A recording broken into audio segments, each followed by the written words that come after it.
Yo, yo. God damn, Lonnie was shredding in that shit, man. Shredding it.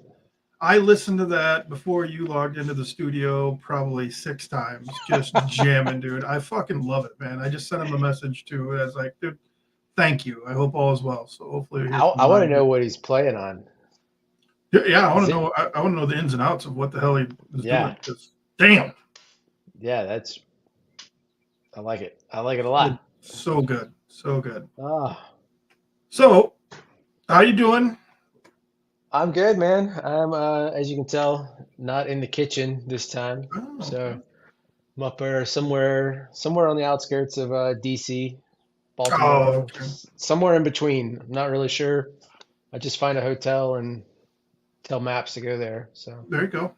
Laurel, Laurel, Maryland, I think, is where I'm at. Oh, Maryland, you said? So, yep, somewhere in Maryland.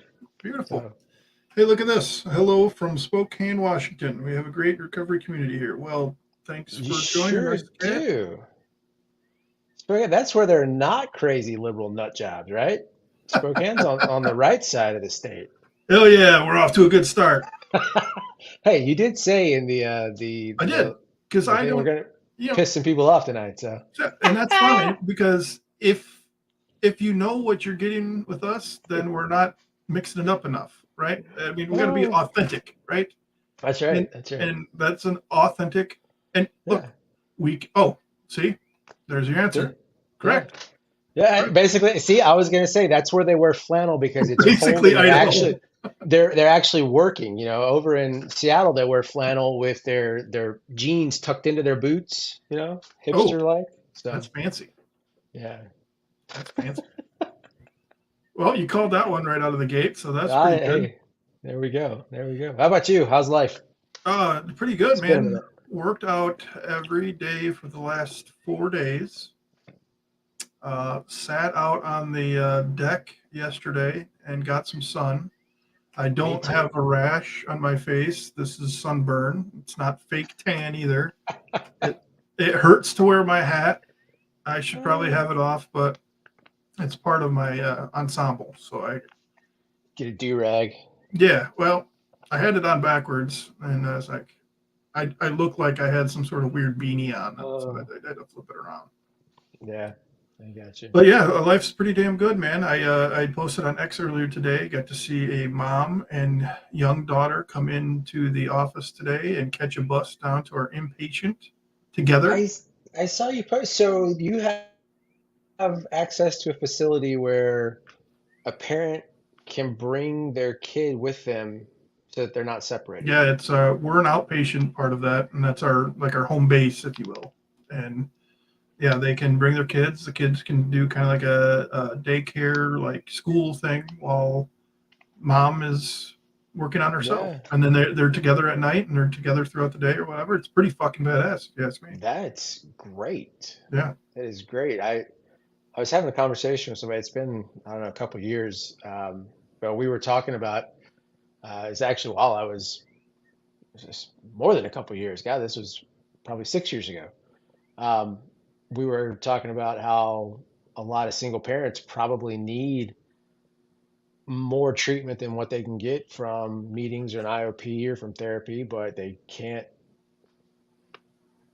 Yeah. you know, they can't take the time to what they're going to do with the kid. You know, it's like, hey, I got to go away for 30, 45 days. And Yeah. what are you going to do? Yeah, and as much as it is a reason, a legitimate reason not to go, it can also be a built-in excuse not to go too. Yeah. Even me, who wasn't seeing my kids anyway, I was too busy drunk and wearing a shirt for pants. Um, I can't get away from my kids. I can't go to treatment and be Yeah. gone for months. I can't. What the fuck you doing? You're not doing anything anyway, dumbass. Yeah. So Yeah. yeah, it Very was true. really awesome to see. Both were in really good spirits. It was really touching to see that hope. You know what I mean? So Yeah, for sure. Yeah, that's awesome. yeah, Awesome. Awesome. yeah. So I put on the Facebook description. I don't remember what I put. I put something about like what is abstinence. That's kind of what we were talking about when we were deciding what we're gonna go on. Like obviously we know what abstinence is. Like Yep. that's refraining from something. Right. But as we Sure. like to talk about sometimes, and our old dear friend that we won't mention his name is back bullying people on X, and I have him blocked, so I only hear about it second or third hand. But Yeah, again, picking on people. I'm lucky. I don't know, unless the stars just align properly, he tends to not pester me too much. So, Well, um, God bless him. I hope he's eating well and sleep great. And uh, yeah. so yeah, we're kind of talking about it's ironic that some people will get on people for Matt or the Sinclair method and these other things. They have a real issue, and like it's not really sobriety, it's not really abstinence if you're doing this. And they're Yeah. right, it's not abstinence because that means abstaining. So I guess I probably shouldn't have called it that. I probably should have called it sober or sobriety. Yeah. Anyway, Recovery. He's very much saying you're not in recovery if you're using those methods, and I think we take issue with that. yeah, absolutely. Because I as long as you are bettering yourself, it doesn't matter to me what the fuck you're doing, right? I'm That's not right. hurting anybody. I really don't care. So That's right. we were looking into some things earlier that we thought were interesting, and I kind of wanted to go into this big thing where I was going to go off on it, but I don't feel like doing that. I just want to talk about it Yeah, let's do it. and see who we can piss off. You know what I mean? So I'm going to set the table. I'm gonna say the shit that's going to piss people off. I'll do it. All right, So go for it. it is funny to me that individuals in certain programs will get all uppity when somebody relapses or they're taking Suboxone or they're getting help, whether it be naltrexone or the Vivitrol shot. And while you're doing all this, you're not really sober. You're not really recovering. Meanwhile, these people are drinking 6 coffees per meeting and chain smoking before and after the damn meeting is going on. And they want to preach about sobriety and recovery to these people. I find Yep. that very, very ironic because you can't wait to get out the door to smoke a cigarette and you're going to sit on your perch and have a problem with these other people. The main thing in most meetings, is who's making the coffee. It's a privilege to make the coffee, right? Yeah. I shut my mouth and I made the coffee and I did it for 10 years and it was I did what I had to do. And that's great if it worked for you. Yeah. It's not great when you start turning that shit and looking at other people for exploring other avenues, right? Yeah. I agree. I agree. Um, it definitely, I mean, there's a lot of hypocrisy there. And I think anybody who spent any amount of time in the rooms or maybe in a treatment center, I shouldn't say in the rooms, I don't know, because I did the bare minimum that I was required to do, which was 5 times a week for 2.5 years. So, um, but definitely in treatment, this got brought up a lot was, well, what about caffeine and nicotine? You know, Yeah. those are mind-altering substances. You Mhm. can become physically dependent, you can become mentally dependent, or emotionally dependent. Um, it begs a good question. So, to me, I mean, I always go back to words have meaning. So if you're going to use You know, if you're going to chastise somebody for using a substance to help them get over an addiction, while at the same time you're over here using another substance blatantly without regard to the consequences of it, do you really have a leg to stand on? Yeah. My favorite part was going to treatment centers. Well, I went to four of them, and two of them you could not have pop. But there were smoking areas and smoking times all day long. Yeah, the sugar to death. No mind altering substances like that dangerous caffeine, but please pollute the air around and other people who don't smoke. Have, have Yeah. have your nicotine. And I think I mean that was two of them, and then the other two treatment centers, you could have caffeine and you could smoke. Yeah. And it's like we're Yeah. in here working on these struggles that we have, and boy, you take away a smoke break because somebody didn't do a chore. That's right. That's right. And What do you get? I've never been a smoker, so I wish I could relate to the struggle that is giving up nicotine. I mean, I know how hard it was Sure. stopping alcohol, but um, yeah, you're absolutely right. Everybody, it's just yeah, I think I just it's just something to talk about because it's not like we're sitting here thinking about this all day, and it's not like we really care if people are smoking or doing these things. no, It's just the topic. You look at this, and I read this to Adam earlier before we came on, and I'll read it the way that I read it to him the second time. Blank addiction is the excessive and harmful use of blank over a period of time, such that it has negative effects on your health, social interactions, or other areas of your life. Blank, open. well, blank and other blank products can create physical dependence, leading to chemical changes in the brain. So, anybody listening that can comment, what do you think blank was? I'll give it a second. There's at Yeah, least 21 people on there. I know it. And they're all on X and they can't comment. It's annoying. But yeah, you got 6 on X, I got 14 on X, and then there's one, probably my kid listening on YouTube. Or no, maybe it's Croc No, Cat. It might be Croc Kraut Cat. cat, the German cat from Idaho, Washington. So Yeah, so I would have said, opioids. yeah, yeah, me too. That was caffeine. It was caffeine from verywellmind.com. Caffeine addiction is an excessive and harmful use of caffeine over a period of time, such that it has negative effects on your health, social interactions, and other areas of your life. Coffee and other caffeinated products can create a physical dependence, leading to chemical changes in the brain. I ain't seeing nobody advocating to put the coffee pot away in meetings, right? No, no. So Hey, go ahead. well, I was gonna say, I wish we could have contacted Sarah Sandage on X. She's a recovery coach, and literally today she's putting up stuff there. She finally decided to cut caffeine. She said, "I've decided to rip the coffee IV from my arm. No more coffee, no more caffeine. It's the morning of day two, and I'm pretty sure I'm dying. I might be back, folks. I might not." So, And it's all in fun because I mean, if you eliminate alcohol, heroin, cocaine, meth, whatever you're eliminating, and the worst thing that you're doing is drinking too much coffee, or I guess soda's really bad for you too. But I mean, the worst thing you're doing is ingesting some caffeine from time to time. You could be doing worse. yeah. You know what I mean? So you're not going to get a DUI for smoking a cigarette, which you got to be hands free, right? So maybe we should explore that and talk to our governor. Hey, that's a thought. That's a thought. I've almost been hit by people trying to light one Yeah, or drop one. I I know. Believe it or not, I have actually had to go out onto the job, my previous company, two separate vehicle accidents. Both guys dropped cigarettes and they were like, "Oh shit, I'm on fire!"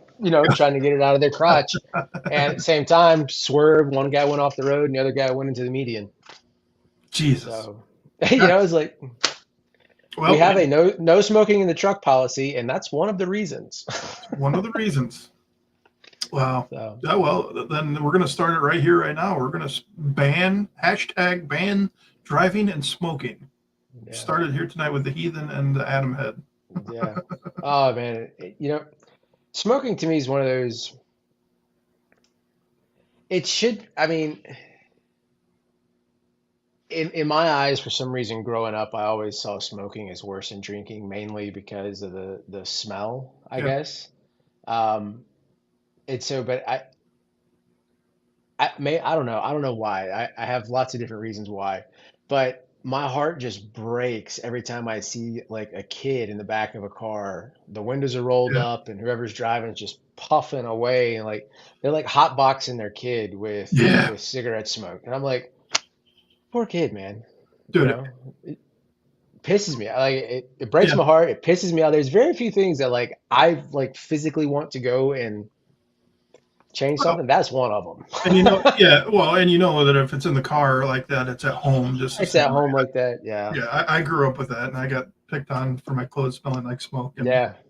Yeah. my ex-wife, like, she'd get drinking, and I mean, she was a smoker most of the time anyway, but she'd get drinking. It was one right after another. Then she wanted to come up and kiss me, and it was like licking an ashtray. Yeah. Just Thankfully, I've never experienced that either. yeah. So, So nicotine, more than 32 million Americans aged 12 and older smoked cigarettes on a daily basis in 2014. This is according to the American Addiction Centers. Smokers may continue to smoke because the addiction to nicotine, one of the primary active chemicals in tobacco smoke, that is considered highly addictive. Oh, I'm sorry. Nicotine, one of the primary, I read that without the comma. Nicotine, one of the primary active chemicals in tobacco smoke that is considered highly addictive, Psychology Today reports. what was the article I was reading? Nicotine. Man, I'm gonna have to find that and post it for everybody. But it was comparing and contrasting how nicotine affects the brain versus how, say, a sedative like alcohol affects the brain. So, nicotine is one of those few chemicals that, how did he put it? You get a quick sudden rush of the kind of the euphoria of the nicotine, but at the same time, as soon as you use it, the body immediately starts down regulating the nicotinic receptors in the brain so that the rush is gone. So I've heard multiple people say this. It's like the best part of the cigarette is like the first one or two draws. Then after Okay. that, the rest of the cigarette kind of sucks. I don't Really? know. Like I said, but it makes sense now. So I used to always think, you see people like older guys, and I have buddies in high school that do this, sit there and they think they're packing their cigarettes. Ever seen somebody do Yeah. that? Oh, yeah. So they think they're packing it and packing the nicotine down towards the end. What it is, and I just assumed that's what it was. They're like, okay, they're doing something to the cigarette to make it Yeah. better the first few puffs. What it is, the nicotine acts so quickly in the brain that after the first or second puff on it, everything is downregulated so much that what you take in after that is no longer enjoyable. It's like after you drink, and we've talked about being in that anhedonia phase where the dopamine doesn't really do anything because your body's used to having so much dopamine that it Yeah. doesn't really, you can never get enough now to feel normal. So it's kind of the same thing, but flipped upside down for nicotine. Yeah.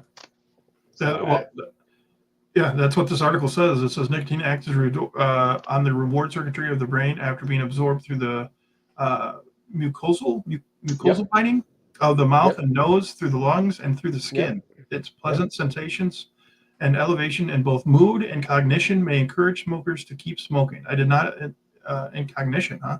Nicotine Hmm. takes effect within 10 seconds of being smoked and wears off in a matter of hours, meaning that individuals may wish to have another cigarette not too long after the first one.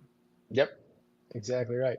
Now, there are tons of studies out there about how nicotine is a cognitive aid for a little bit. And if you follow any of the Twitter bros, like the uh, the flow mentality, the guys who like to get in there and grind, they talk about flow state and productivity. Caffeine and nicotine are two of the big things, and most of them are doing like the Zen pouches or something. So they're Mm, not getting as bad of the stuff, but nicotine at a certain dosage level is a performance enhancer for the brain. The problem is it's so addictive Yeah.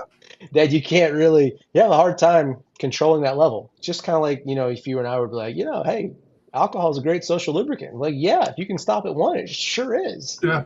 Yeah. Yeah. Um, so Yeah, I'm so glad that nicotine affected me the way it did. Like, I mean, I remember the first time I did it, I had one of the seniors, maybe he's a junior. Anyway, he's 18, and I had him buy me some, what the hell was it? Some ice, Skull Ice, maybe. Anyway, oh yeah, yeah, yeah, it was a kind of a new thing, and so I was going to my mom's house when I was hanging out with that idiot. And it's like a 15-minute drive. And so as soon as I got on the expressway, I threw a dip in. And before I got to the exit, the world was spinning. My feet were numb. My hands were tingly. Like I was like, oh my God, this is horrible. And I yeah, remember spitting and spitting and trying to get the shit out of my mouth. And yeah, yeah. It definitely will. whew, It'll jack you up. It will definitely jack you up. So hmm, yeah. So I was looking at some of these articles that you sent me about the. I like the CNN one. The top five most addictive substances. They had heroin number one. Um, and I found it interesting in here is they said it increases the brain's let's see, it says heroin is an opiate that causes the level of dopamine in the brain's reward system to increase by up to 200% in experimental animals. That wow. struck me as not odd, but I have seen that number in other studies be significantly higher, like as much as 1,000%.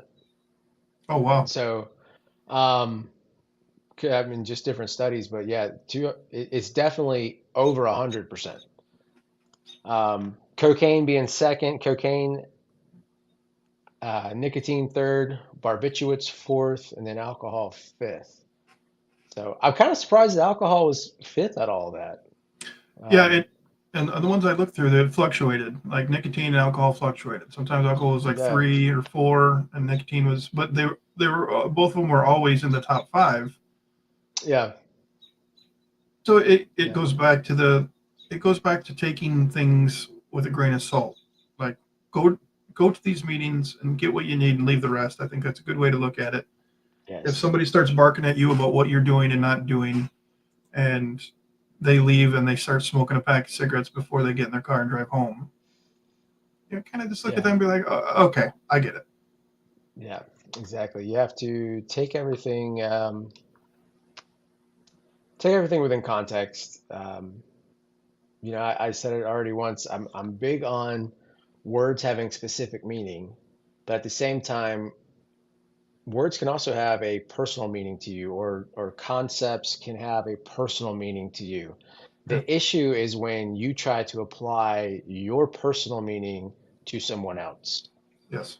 So if we're going to talk collectively amongst each other, then we have to have set definitions for what things mean. Can't be my interpretation is what you have to follow, you know. Yeah. So understand that, when you're talking to someone else, you've got to have, containers that are what they are for the word you're using. But, like earlier today, I put something up on X. So I got asked an interesting question is what does organization mean? So I kind of was giving this lady this textbook answer. She goes, no, what does it mean to you? She's like, oh, never really thought about it like that. Not organization. Yeah.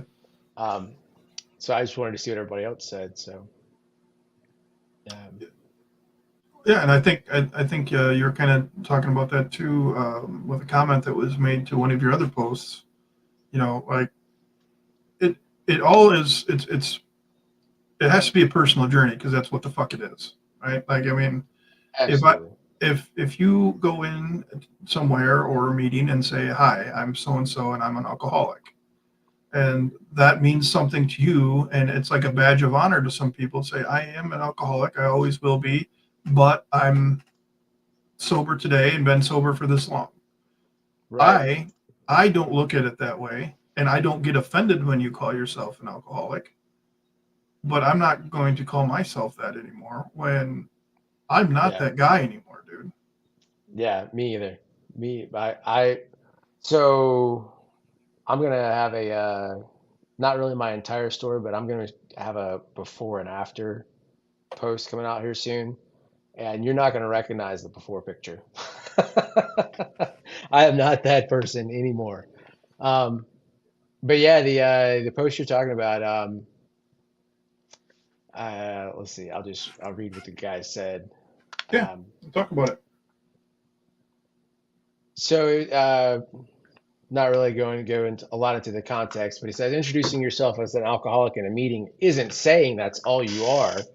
And then he goes on to say that it's pointless introducing myself as any of the other multitude of things that, and that right there is the basis of my argument. He just said the answer. Any of the other multitude of things that define me.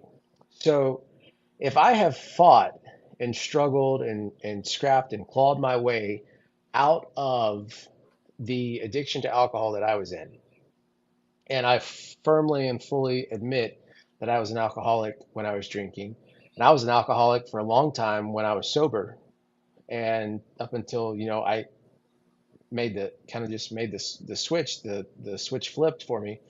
But the identity of being an alcoholic no longer applies to me.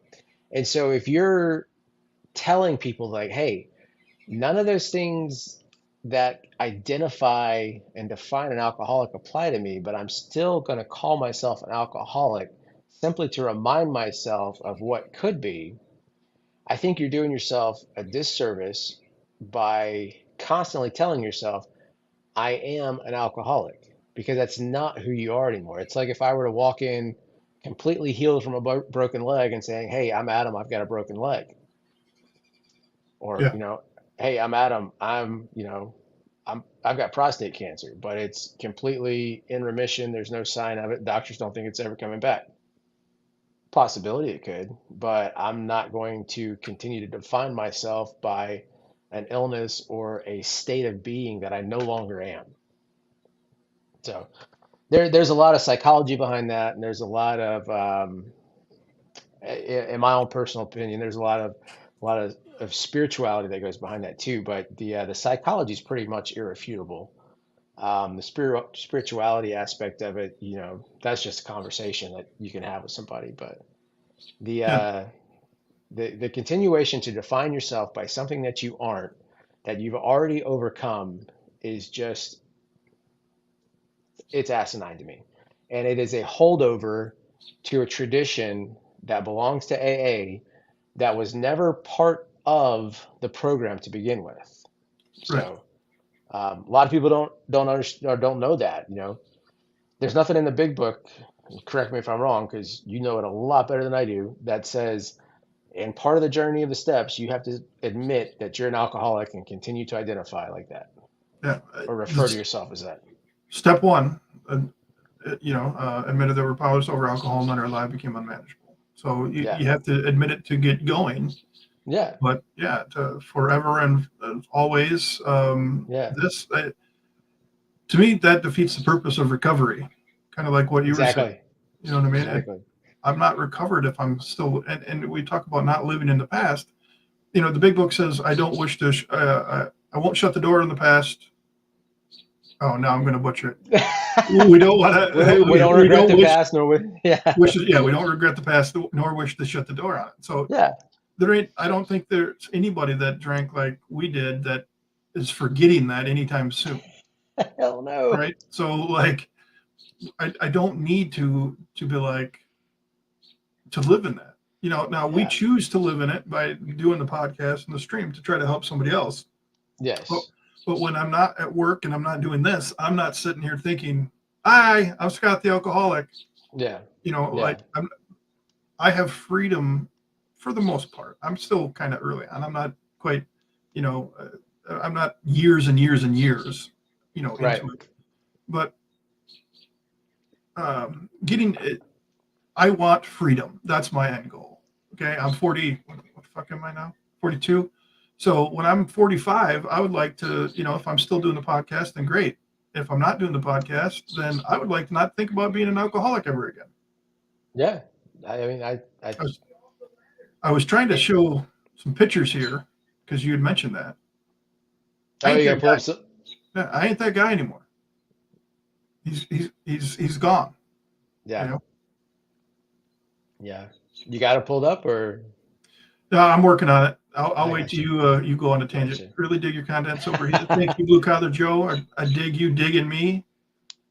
Very helpful Dig on my it. journey. Thank you, man. Well, That's if it can help awesome. one person, it's helped a lot more than one person. And I'll tell you what what really happens is you got these people that just are dead against anything that we are saying. Like it's just like no, you can't say that. And there's so few. Like it's overwhelming. People are like, okay, this is refreshing. Yeah. This is a good take. This is Yeah. like kind of like duh. You know what I mean? Like, well, okay, like okay, and this is going to be Common taken. sense. Yeah, it's this is going to for those people that want to freak out about it. If I said to you that, okay, I drank a fifth plus a day for 2 years. Now it's been 3 years, and I drink 4 weekends a year. You're still an alcoholic in some people's face forever and always, and that's terrible, and you should never do that. Keep coming Me, back. I might say, damn, how'd you do that? Because I can't do that. I couldn't intentionally be like, yeah, I'm going to drink 4 weekends a year. I'm going to drink Christmas, I'm going to drink Halloween, Thanksgiving, and 4th of July. You know what I mean? Like that to me is impressive. And that to me, hold on to your butts, that's still recovery in my book, man. Because Me too. you are changing the fucking problem, whatever destroyed your life. And Yep. and now I am convinced, my sobriety date is one thing. My recovery date is a completely different one. And I chose recovery when I put myself into treatment in January 2022. I was there for 2 months, got out, had the worst month of my life. So I went back because I wasn't done and I didn't want to give up. I wanted what I had for those 2 months. I had a taste of it. So my recovery really began in April of 2022. That ain't my sobriety date. Yeah. I believe that. And whether you believe it or not, I don't really give a fuck because my life has changed. I'm a recovery coach now. My kids are coming back in my life. I'm paying my bills. I'm paying my Yeah. child support. All these things that I weren't doing. I don't have my license back yet, but making that Yeah. work too. It's on That its guy way. isn't gone. Well, and again, going back to definitions, what's the definition of recovery? It's finding the things that you lost. So if you have recovered the things that you lost to alcohol and you have gone and surpassed the person you were when you started becoming an alcoholic, then I think you're well within your right to state that, hey, I am recovered. Yeah, Now, again, we always, I know you've done this too. I always, put the little caveat down there. It's like, this does not mean that I am cured and I can go drink. sure. This means I'm at the point in my life where I don't have to really give a fuck about alcohol or recovery or anything. I know that I can't drink because I know that that will start the process all over again for me. Sure. But it doesn't mean that I have to jump through hoops every single day and live every single day doing things in order to stay sober. Yeah, I don't believe that at all. yeah. And I think Not at that's all. maybe where my communication was breaking down with some people because they think that's what I was saying. Because their response is almost always, well, Yeah, go drink again. yeah. Go drink Well, again and prove it. and we, you see this, go through X and through Facebook and Instagram all the time. I probably see it at least once a week. Is most people don't listen with the intent of listening to what you say. They listen with the intent of what they're going to say next. Yeah, So, oh, I'm going to prove you wrong, and they don't really listen to what you're saying. So, yeah. They want to react, not listen. yeah. Yeah. I wanted to go back real quick to a lot of people don't know why you say your name and that you're an alcoholic when you start a meeting. So that's a holdover from when Bill and whoever were in, that's a holdover from the Oxford group. And so the Oxford group is kind of the basis of what AA was founded on as far as the meeting setting. And all these people that came to the Oxford group were there for different reasons. And so when they showed up to the meeting, one person would say, "Hey, I'm Adam and I'm working on anger issues." Another person say, "Hey, I'm Adam and I'm working on, I don't know, overeating issues. Hey, I'm Adam, I'm working on alcohol issues." And so that's how that started. And when they started AA and started their own meetings, it just kind of continued. So Right. that's what I meant by it's a holdover from a long time ago. And there's a lot of things that are kind of holdovers, and it's okay. Again, this is just a discussion. This isn't hating on anything. Oh Um, yeah. like the sponsorship, that's you can't find the word sponsor anywhere in the first 164 of the big book. It was something that they needed to have people do to get people into the hospital to get treated, because the hospital was like, dude, we're sick and tired of treating these drunks all the time. And so people that were in recovery would have to sponsor them to help them get in recovery. And that's how things got Yeah. started. And then it just stuck. I'm not saying sponsorship's a bad thing. I've had poor experiences with it. But a lot of people have had great experiences. They've met people that are going to be family to them, um, for a very long time. Yeah. Yeah. Definitely. Keep going, Adam. Keep yammering, because I'm looking at these pictures. All It's not going right. as quick as I thought it would. That's all right. I was sitting, I was like, he's gonna pull up here in a second. We're gonna see. Well, I let's mean, see. if you're gonna share yours, I'll have to pull mine up and share my screen, I think. I don't know though, the shock value on this. I think I'm just gonna keep you guys on the hook because the shock value when you see my before picture is gonna be like, what the fuck? Well, it's not letting me. Let's see here. Let's see if I can do it this way. No. And half the people are, oh well, maybe we got enough to. All right, let's see here. See if I can figure this out here. Yeah, you click present down at the bottom. Yeah, it's not letting me show pictures though. Hmm. Well, anyway, look at my X later. Actually, you know what? I'll post them on my X right now. A lot of you are listening on X. I'll start posting some right now while you're listening. That's the best way to do it. So here's the first one. Me passed out on the floor. That's a beautiful one. Next one is my mug shot from. Oh no. They came and You, got me for my OWI a year and a half later, and I was drunk at home. oh, Scott. Yeah. And then this is a picture. What's The next one is a picture of a plump me. My kid took that picture, just having fun with my phone. I was so miserable, and I just wanted him to leave me alone. And I feel sick to my stomach looking at that picture. Not just because I was just a fatty, but the attitude that I had. yeah, yeah, So go ahead and take a look yeah, at those. They're posted with no comment, no explanation. So people that aren't listening right now are, what the hell is he doing? yeah, I'll yeah. explain later. But anyway, they're up on X.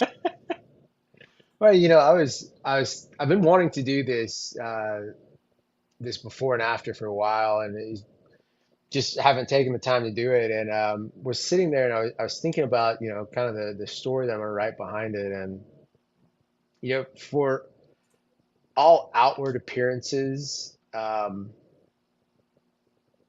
guess I put on a decent show for people who didn't know me. Mhm. But I would say that it was a decent show for a very limited amount of time because after probably a couple, 3 days of meeting me, you realize this dude does not like himself at all.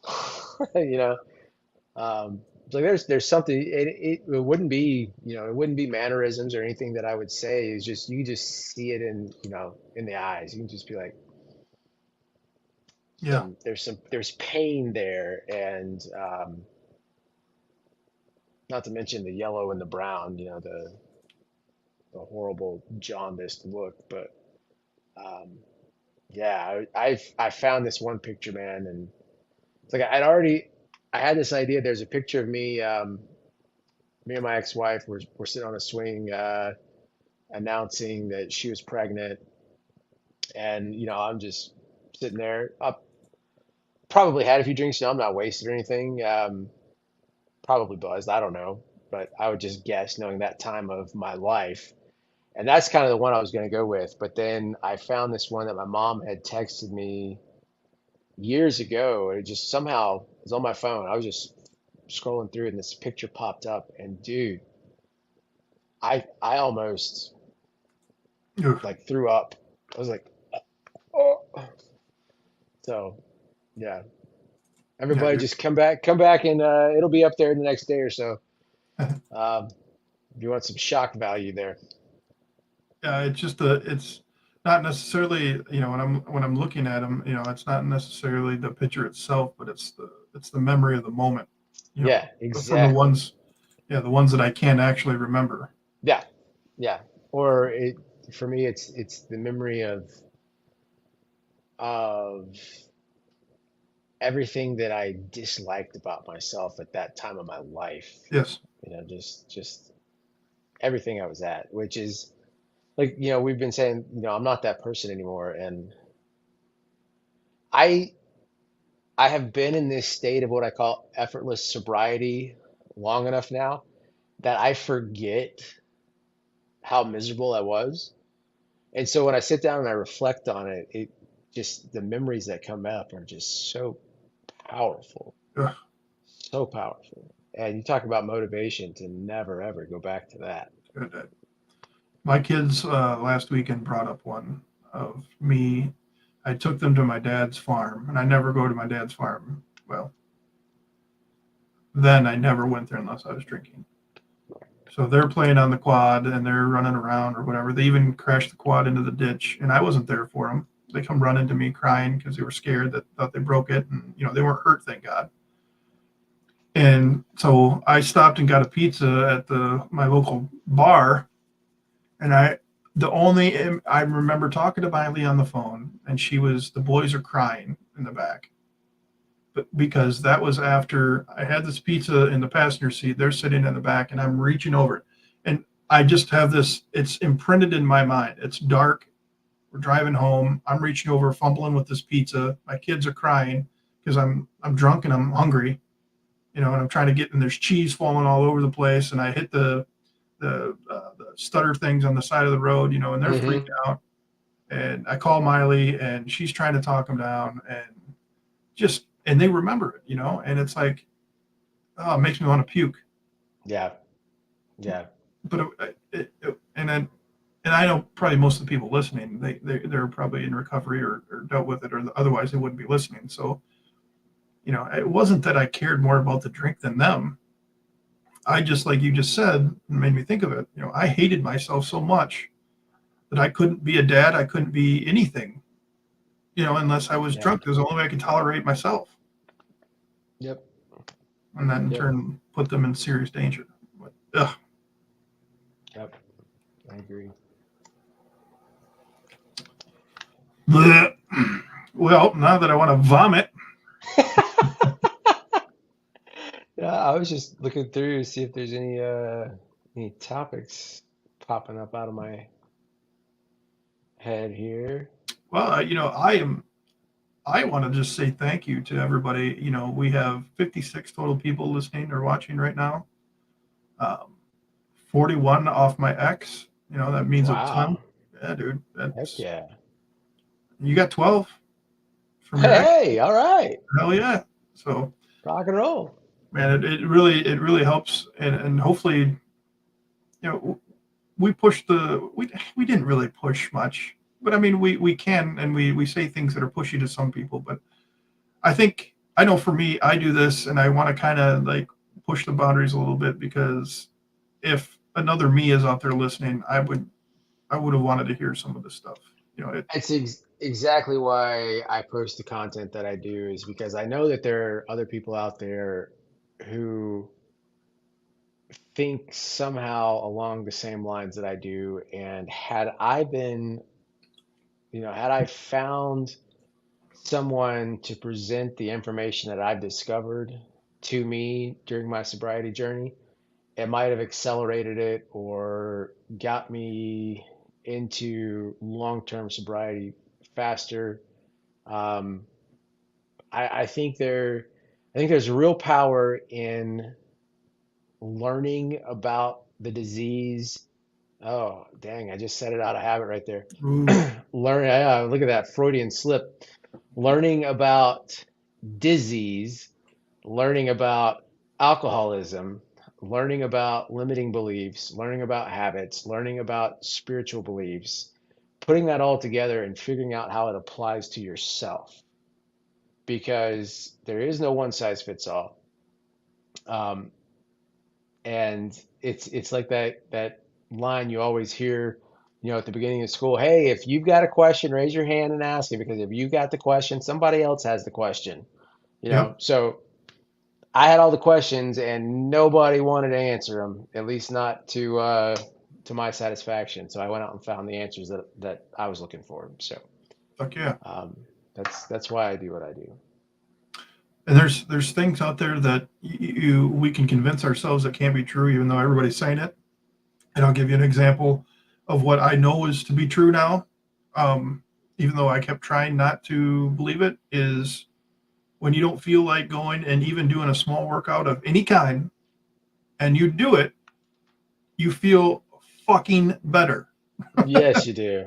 Yes, So you do. and I was like, nah, there's no way that it can feel that good. And like, I got home from work today and I was like, Miley's like, what you doing? Gonna go work out? I was like, yeah, because I don't fucking want Uh, to. yeah. And then, like, I've heard that 1,000 times somewhere. Yep. So I went down there and we were talking about this before we got on or whatever. I did some crunches and, I lifted and, damn, come up, you know, you feel all swole, you know what I mean? Like, you're walking around like Yeah. you're fucking ripped Stallone, for man. working out. Yeah, for 4 days, I'm fucking ripped, and I'm not. I keep looking in the mirror like, oh, come on, titties, get back up where you used to be. Quit sagging. Yeah. Quit being so pointy. I want you more firm and whatever. But Yeah. I feel like I'm like that, and then I look in the Yep. mirror and I'm like, wah wah wah. Yep. But that feeling is enough to keep me motivated to keep going. Like, and you don't It want to know how is. this all started? This all started a couple weeks ago, where at work I decided that when I get up from my desk, if I'm going to go pee, I walk all the way down to the end of the building, down the hallway, and all the way back. Either before and depending on how bad I got to pee, before and after, right? So Yeah. I started with that. Oh, I got to get up and I got to go talk to this therapist. I'm going to walk Yeah. all the way down to the building and all the way back. Yeah. And those little Get some things, you steps just in. sort of feel, yeah, it feel good. And people are like, "What are you doing?" I'm like, "Hey, I get my steps in." Yeah, that's what I do. That's right. Like I'm some sort of. But it started building, and then all of a sudden, go ahead. No, no, finish story. I'm gonna just jump in now. And All of a that's it. sudden, we had a weight bench downstairs that needed to be put together that I didn't want to do. All of a sudden, the weight bench is together. Then all of a sudden, I'm lifting weights. Then all of a sudden, I'm doing crunches, and I can't stand up. It's building on each other. So you said something about, oh, I'm just getting my steps in. That's what I do. That's who I am. So that is elementary level identity shifting right Sure. there. Yeah. That is you've decided, hey, this is what I'm gonna do. So this is gonna become part of who I am. And when you decide that this set of habits is going to be part of what I see myself as, my self-concept, my identity, those use those words interchangeably, self-concept and identity. Um, Starting to believe that will lead to the actions. And then the Yeah. actions will feed back into the feelings, which will feed back into the thoughts, which will feed back into the beliefs. And Yeah. so it becomes a self-fulfilling loop, a self-perpetuating cycle of results. And this is exactly part of how I got to where I was in sobriety. Because I decided, you know what, I'm going to be a non-drinker. So I have this uh, one thing, this message pops up on my phone every day, 9 a.m. Has been for 5 years. It said, what would a non-drinker do? No. So that Yeah. pops up. And so I started changing how I looked at things from what do I have to do as an alcoholic to avoid that situation to what would a non-drinker do? Because I'm not an alcoholic, I'm a non-drinker. I just don't drink. Yeah. And over time, I slowly reprogram those subconscious thoughts to be like, hey, you're just a non-drinker, so do what non-drinkers do. Not, hey, you're an alcoholic, do what alcoholics who are trying to stay sober do. Yeah. There's a huge difference in how your brain processes those two scenarios. They might lead to the exact same action of what you're trying to do, but the process of getting to that action, one is you are running away from being an alcoholic, and one is you're not giving alcohol really any thought. Yep. We're giving alcohol attention and energy here, and here alcohol is just neutral. And so when you get to the point where you can make alcohol neutral, then to me, you are really winning the war. Because kind of what we've been saying from the beginning is, and this, I say this all the time, I don't want to give alcohol any attention either from using it or not using it. It should be no factor. I don't want to give it positive energy by thinking about it and obsessing over it. And I don't want to give it negative energy because I'm having to stay away from it. I just don't Yeah. want to fucking think about it. Yeah. Giving it negative energy, like saying it's doing push-ups in the parking lot. That kind of Yeah. negativity. Those It- things, I yeah. feel that can keep you sick. I believe that 100%. Yeah. Those things, and I get the point. Like Yes.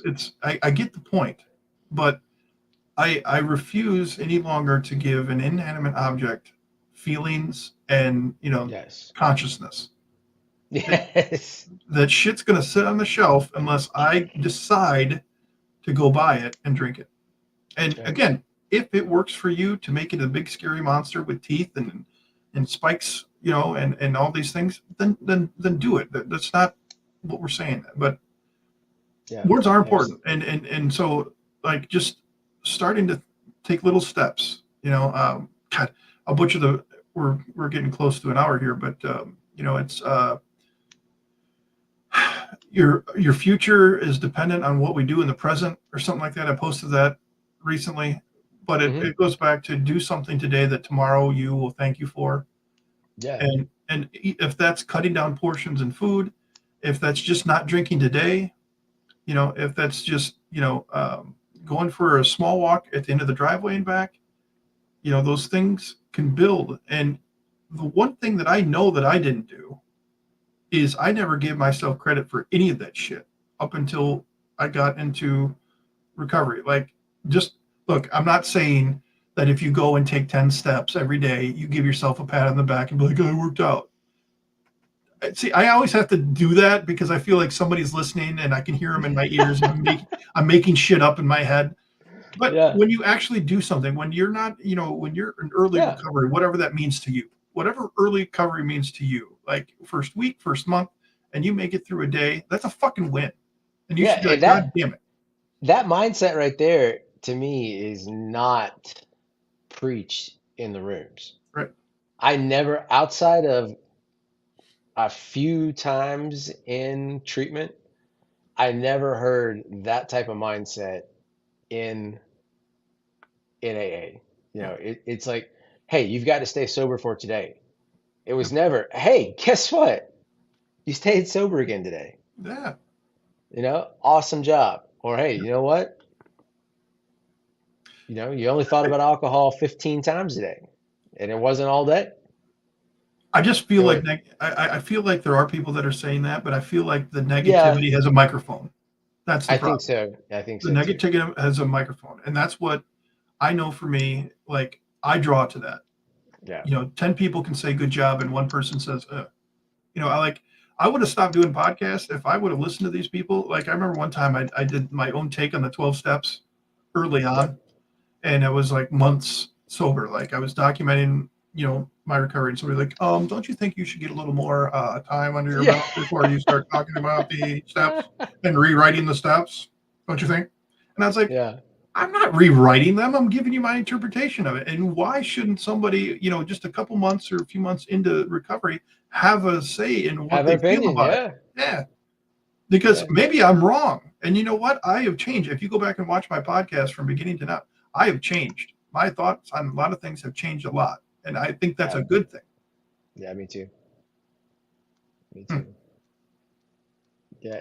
I think, one of the best, to me, one of the best recovery habits that you can have is, and I think this is not just necessarily applied to recovery, but really applied to life in general is anytime that you hear something that strikes you as profound or wisdom or that, hey, that makes a lot of sense. I use this a lot getting into the type of sobriety that I have now is how does that affect my sobriety? How does that affect my recovery? And so, I've talked before about having, kind of different lenses or filters that you look at the world through. So your perspective and your perception. And for the longest time, just reading a book and somebody, there would be a line in it that struck me. I was like, you know what, that applies to my sobriety in this way, or that applies to my spiritual growth in this way. And so when you can look at everything that way, then everything becomes part of your sobriety program. So you don't have to look at the world through just the lens of 12 steps.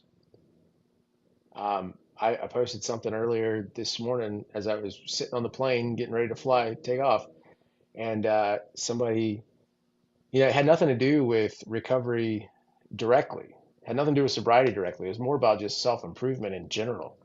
But somebody had to comment on there because I write about sobriety and recovery about, oh, it's, you know, I can't remember exactly what he said, but it didn't really make sense. I said, hey, I'm not sure what you're trying to say here. I don't get what you're implying. And he came back, he goes, oh, 12 steps. There's 12 adjustable wrenches for every nut. Mm. Like, okay, so you're seeing the entire world through the 12 steps, and I'm seeing, I don't know, the 12 steps through the world. So I don't know, just different perspectives and perceptions. Yeah, and I think that's as usual, at the end of the day, what we're just talking about. I'm trying to give people, um, the notion that it's okay to do it Yeah, other ways, yeah, because there are plenty of people that will tell you that cannot happen. And yep, right now, you're listening to two people saying that that can happen because they're doing it. absolutely, absolutely. I think it's a limited, restricted viewpoint versus a wide open viewpoint that requires responsibility. You know, if that makes sense to you, then our content probably makes sense to you. Well, try to keep it around the 45-minute to a 1 hour mark because I don't want people to get Yeah, bored. But we're all the way up to 63 people. Thank you, thank you, thank you rock for and listening. roll. And if you find it within your big, beautiful hearts to find the Sober Heathen on anywhere that you can listen to it, and maybe even hop on over to YouTube and give the channel a sub. That would Yeah, give be Scott a wonderful. like, sub. And Adam's going to be, I'll we'll, be on YouTube at some point. yeah, we'll get him there. We'll get him there. Find the Adam Head if you're just listening. Find the Adam Head Yep. on X. He'll make you think. That's for sure. Yeah, yeah, definitely, definitely. I'll change. Get you out of your comfort zone Yes, and that's what we need. So, for sure. well, buddy, thank you so much, man. This was a lot of fun. Appreciate Travel it. safe on your Yeah, way home. When you coming will home? do. I'll be home tomorrow. This Oh, was a okay. quick one. Quick one. Out and back. All right. So, Well, travel safe tomorrow, and yep. everybody listening, thank you very much once again. And if you did it today, you're a fucking winner. And if you didn't do it today, do it tomorrow, and you'll be a winner then too. So Yep. we fucking love you guys, and That's we'll see right. you in the next one. All righty. Bye. Peace.